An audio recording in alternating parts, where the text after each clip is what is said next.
Bismillahirrahmanirrahim. Sehingga bicara tentang parenting tadi saya katakan bukan bicara tentang teori bagaimana mendidik anak saja setelah anak itu lahir.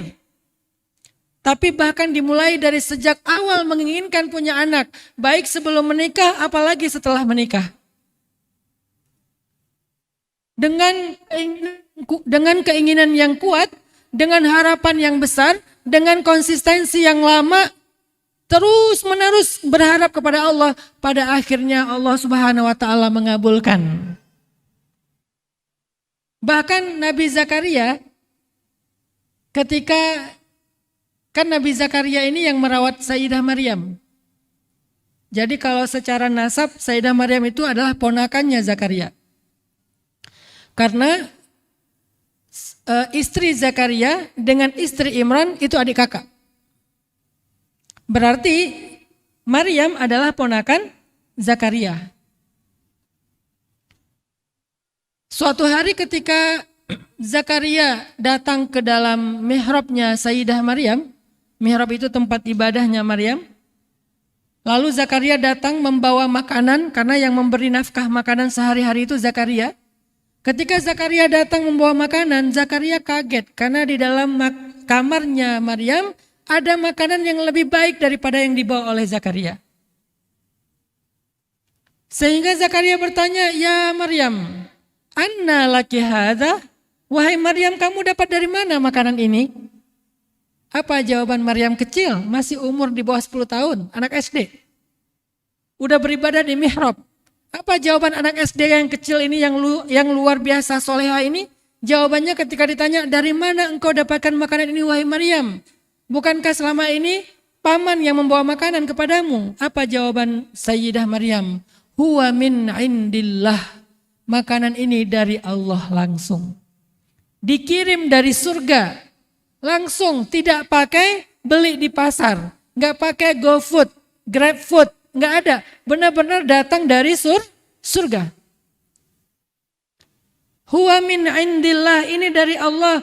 Innallaha yarzuqu man yasha bighairi hisab. Allah Maha memberikan rezeki kepada siapapun tanpa ada batas. Ketika Zakaria melihat betapa hebatnya Maryam, ponakannya, maka ayat selanjutnya Hunalika da'a Zakaria rabbah Rabbi habli min ladunka dzurriyyatan thayyibah innaka sami'ud du'a. Pada saat itu, di tempat itu, bahasa Arabnya apa? Hunalik. Kalau hunaka, di tempat itu. Kalau hunalika, pada saat itu di tempat itu. Jadi ketika Zakaria ngelihat Maryam dapat makanan langsung dari surga, di tempat itu juga, pada saat itu juga Zakaria makin pengen punya anak seperti Maryam. Sehingga Zakaria berdoa, Rabbi habli min ladunka dzurriyyatan thayyibah. Ya Allah, beri saya keturunan ataupun keluarga yang baik. Sehingga akhirnya setelah Ibrahim alaihissalam lebih dari 50 tahun berdoa minta anak, sampai kemudian menikah lagi dengan Sayyidah Hajar, setelah Sayyidah Sarah. Setelah menikah dengan Sarah, menikah dengan Hajar, karena berharap memiliki keturunan dan terus berdoa, maka Allah memberikan kabar gembira kepada Ibrahim.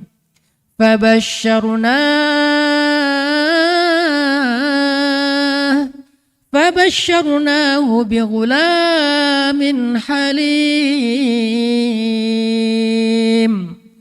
Maka kami berikan berita gembira kepada Ibrahim bahwa dia akan punya anak laki-laki yang sangat penyabar.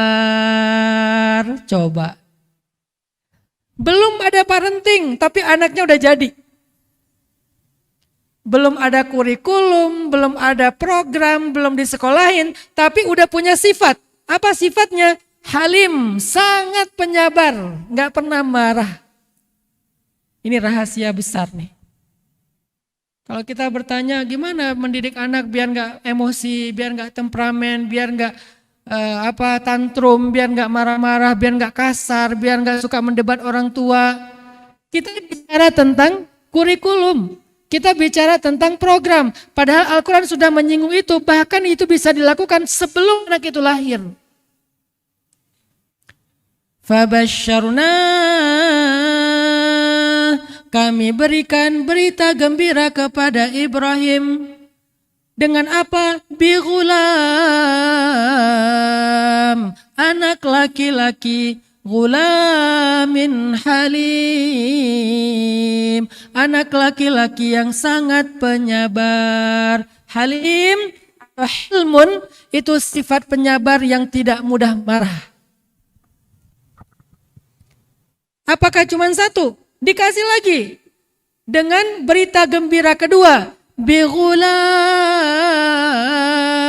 anak kedua. Bighulamin alim. Anak pertama namanya Ghulamun Halim. Anak kedua namanya Ghulamun Alim. Apa itu Ghulamun Alim? Anak yang sangat bijaksana dan cerdas. Anak pertama yang Halim namanya Ismail. Anak kedua yang alim namanya Ishak. Jadi belum ada parenting konsep, belum ada pendidikan apapun dari orang tua, udah punya sifat mulia. Yang satu sifatnya adalah halim, sangat penyabar. Yang kedua sifatnya alim, sangat bijaksana dan cerdas. Apa rahasianya? Ghibtoh. Ghibtoh itu apa tadi? Keinginan yang kuat, besar, dan standarnya tinggi. Harus punya standar, harus punya spesifikasi yang jelas. Sehingga dengan spesifikasi yang jelas itu, Allah akan berikan langsung sifatnya seperti yang kita inginkan. Belum jadi dalam program parenting, belum ada. Tapi karena keinginan kita jelas, Allah berikan seperti yang kita inginkan. Dan saya membuktikan itu sendiri. Saya pengen punya anak, ketika saya pengen punya anak, saya ghibtoh. Jelas, anak yang saya inginkan itu kenapa? Harus ada lillahnya, nggak boleh hanya karena nafsu. Pertama lillah, kedua spesifikasinya apa? Saya pengen banget punya anak laki-laki yang gondrong. Sampai segitu, yang gondrong. Karena para nabi itu rata-rata gondrong, segini rambutnya.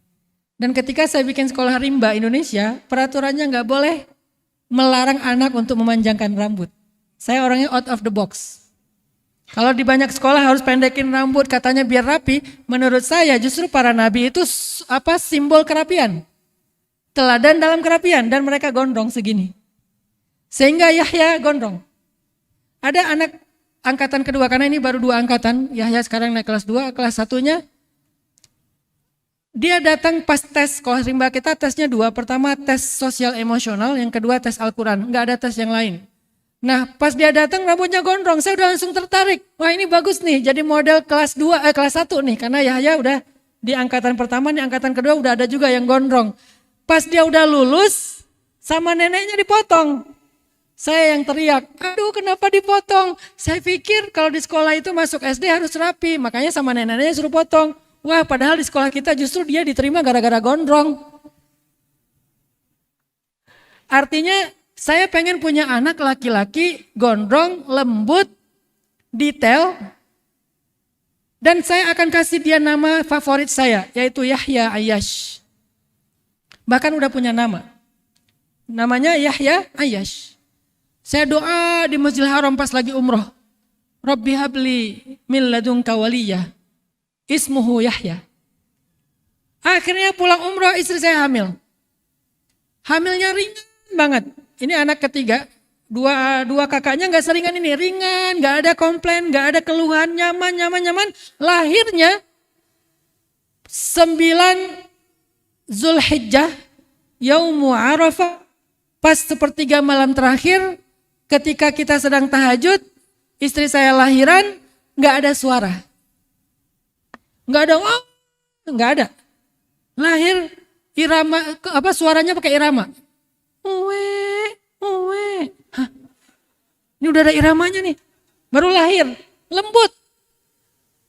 Sampai sekarang dia adalah seorang anak yang spesifikasi yang saya inginkan tuh ada pada dia. Anaknya lembut, dan karena di sekolah rimba itu kita pakai beberapa mazhab psikotes. Jadi semua siswa sekolah rimba itu ada kode psikologinya di nama mereka. Kenapa pakai kode psikologi? Misalnya dia feeling extrovert, berarti dia FA.